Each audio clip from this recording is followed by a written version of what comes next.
Hello everyone, my name is Dr. Avelyno D Costa, and in this video we will be talking about DNA repair in continuation from the previous video where I spoke about some specific types of DNA repair, and in this video we will be talking about the other types of DNA repair. So continuing from the previous video, DNA repair, as I told you, is a process of repairing damaged DNA that has been brought about by certain chemicals, and these chemicals could cause some type of nucleotide damage or kind of a mismatch that has taken place, or incorrectly incorporated nucleotide, or any damage being done to the sugar phosphate backbone, or pyrimidine dimerization, and all of these things. So we have different mechanisms by which the cells can repair these damaged DNA or faulty DNA and returning them back to their normal state. So in the previous video we saw direct repair, and we saw one type of excision repair, that was base excision repair. And in this video we'll be talking about the nucleotide excision repair and others. So nucleotide excision repair, in contrast to base excision repair, it removes the bulky DNA lesions such as pyrimidine dimers that can distort the double helix, and it can be used to repair many other different types of DNA damage as well, not only pyrimidine dimers. So it is very, very versatile, and this type of repair system is found in almost all organisms, from bacteria all the way up to humans. So in excision repair, what happens is that you can see in the images over here is that the nucleotide excision repair complex, which is a very large enzyme complex, recognizes the damaged DNA or the incorrectly incorporated base or the nucleotide, and it binds itself to the DNA. So it recognizes the damage, and it binds to the DNA, and it separates out the two strands of DNA. As you know that this type of repair is coming under the single DNA strand type of repair.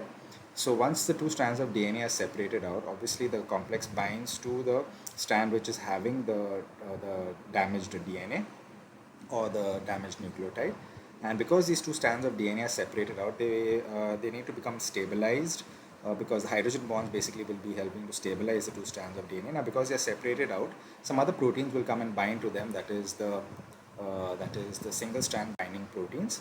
They'll bind to the separated DNA and will stabilize the strands of the DNA. Then an endonuclease will come, and it will bind. It will cut on opposite sides of the complex, that is the enzyme complex and the DNA. It cuts the DNA at those sites over there, and this entire complex, the enzyme complex, the nucleotide excision repair complex, and the DNA gets removed out. It gets separated out, and what remains is a large section of DNA which has been cleaved. As you can see, a large section of DNA has been cleaved off. So this nucleotide excision repair, what it does, it binds to the DNA which is containing the damaged nucleotide, and you can see a large section of it is going to be removed out. So this ensures that the faulty nucleotide is removed out, or any other type of bulky lesion which is there is removed out, and it takes away some of the normal DNA as well. But this is just like a mechanism to ensure that the damaged DNA is being removed out. And as you know, in the previous case of base excision repair, the DNA polymerase will synthesize the new strand, the missing nucleotides, and DNA ligase will seal the sugar phosphate backbone. And you can see that in this process, the correct nucleotide has been incorporated, and the DNA has been returned back to its normal configuration. So in all types of repair processes, there can always be a chance of an error taking place even with the repair complexes.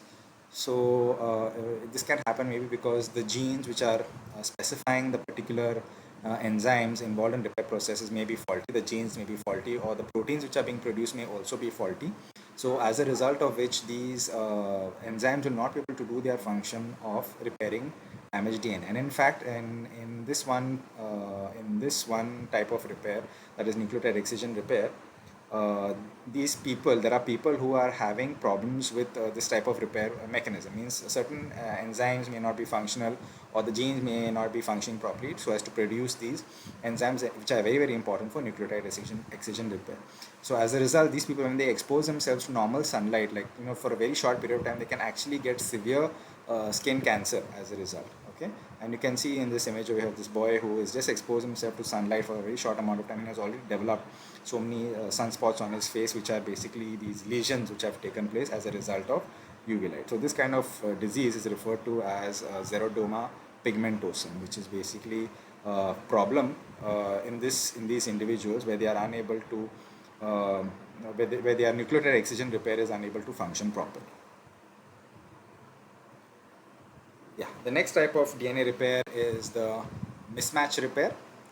And what happens here, why is mismatch repair going to be used, is because during the process of replication, sometimes in very, very rare instances, an incorrect or an incorrect nucleotide or an incorrect base may be incorporated into the newly synthesized DNA.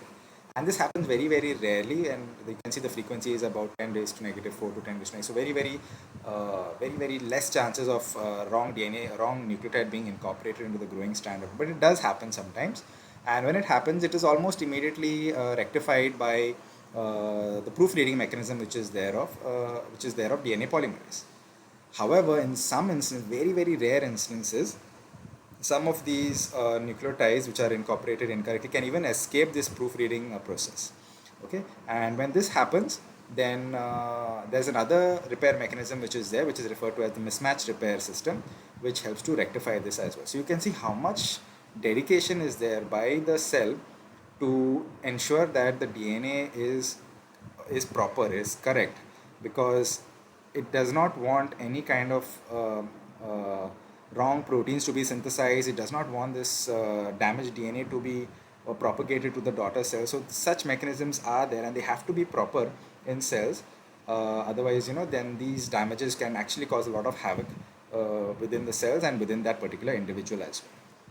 So in mismatch repair, what happens is that there should be a mechanism to identify between the new strand and the old strand of DNA. That is the new strand which has just been synthesized, and the old strand which was the template DNA.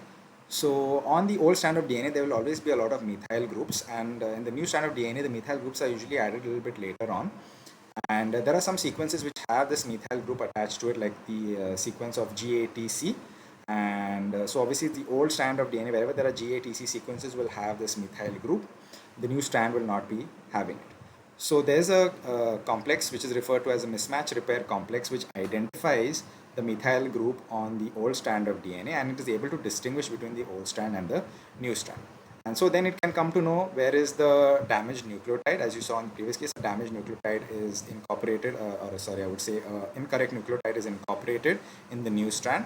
And so the mismatch repair complex identifies which is the old strand, which is a new strand, and determines where is the damage that is being done, or the incorrect nucleotide which has been incorporated in the new strand of DNA.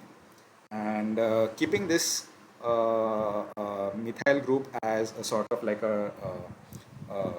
template, I can say, it will then bend the DNA such that the damaged portion or the incorrect nucleotide is getting incorporated into this into this entire complex. Then what happens is that certain enzymes will come and cleave the DNA on the side of the GATC sequence, and after the incorrectly incorporated nucleotide. And you can see that this entire stretch of DNA has now been removed, and obviously the incorrect base has also been removed, the nucleotide has been removed.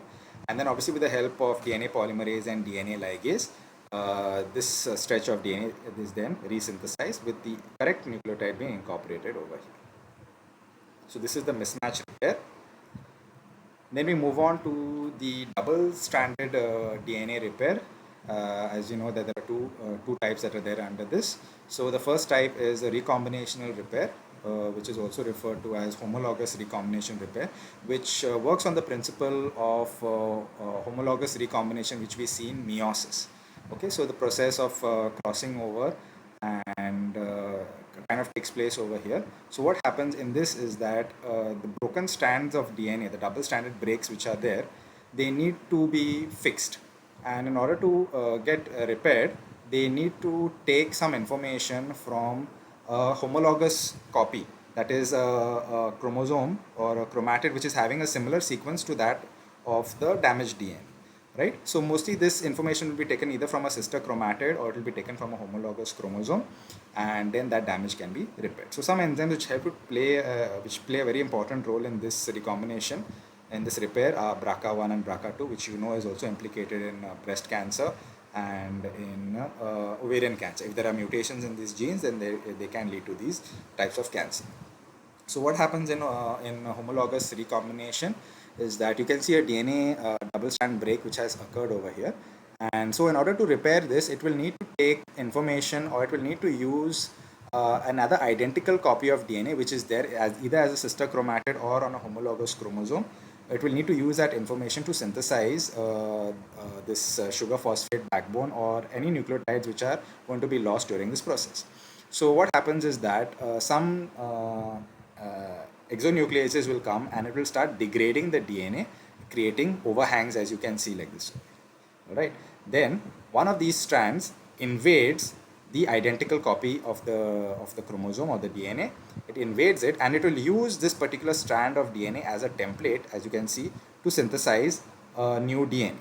Okay, to synthesize new DNA. So obviously there will be some polymerases which will come and will start synthesizing the DNA. So it displaces the other strand of the intact DNA, and the displaced intact DNA will then be used serving as a template for the other strand of the damaged DNA, and then that will be using this as a template to synthesize the new strand of DNA. So as you can see, the entire sequence of the nucleotides will be repaired, will be incorporated correctly, and then these gaps which are there will be sealed by DNA ligase. Okay, so why this is done? Why can't DNA just use DNA ligase to seal these double strand breaks? Because this is like a defense mechanism. It's like a fail-safe mechanism, just in case, you know, maybe even some nucleotides might have been deleted in this process.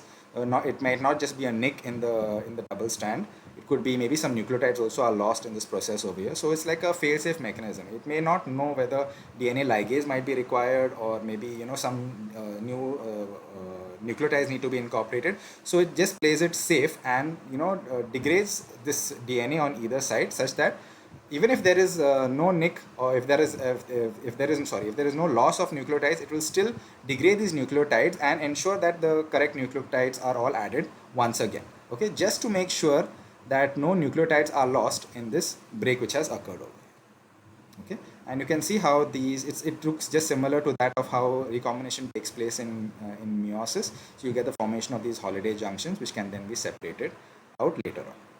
And then the last type of DNA repair which is coming under the double-stranded repair is the non-homologous end joining. And as the name suggests, it does not make use of any homologous sequences. That is, it does not make use of any sister chromatids or homologous chromosomes.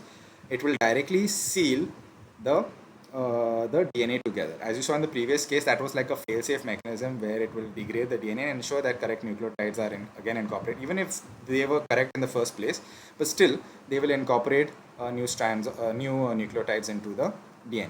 Here in this case, what is there is that some enzymes will just come and detect a break over here and will just seal it. Okay, so there is an enzyme, there is a protein which is there, which is referred to as Ku or Ku, which will recognize the break. So even if there are some nucleotides which have been deleted over here, nothing is going to happen. There are no polymerases which come and seal it. Okay, so Ku just comes and recognizes this as a break, and there will be another protein or an enzyme which is there, which is referred to as Lig-D or Lig-4, which is similar to that of ligase. So Lig-D is the type which is present in bacteria, and Lig-4 which is usually found in eukaryotes. This acts as a ligase which will just seal the sugar phosphate backbone. So it is good if only there is a break in the sugar phosphate backbone and this kind of repair is being used. But if there are some nucleotides which have been lost in this process, this is going to create errors. And so that is why this type of process is referred to as an error-prone process, okay, of repair, because even if there are some nucleotides which are lost over here, it will not take any effort to replace those lost nucleotides. So this is mostly done during the process of G1. And obviously, if something is a mistake over here, some later on some other DNA repair processes may come and rectify those damages. Thank you.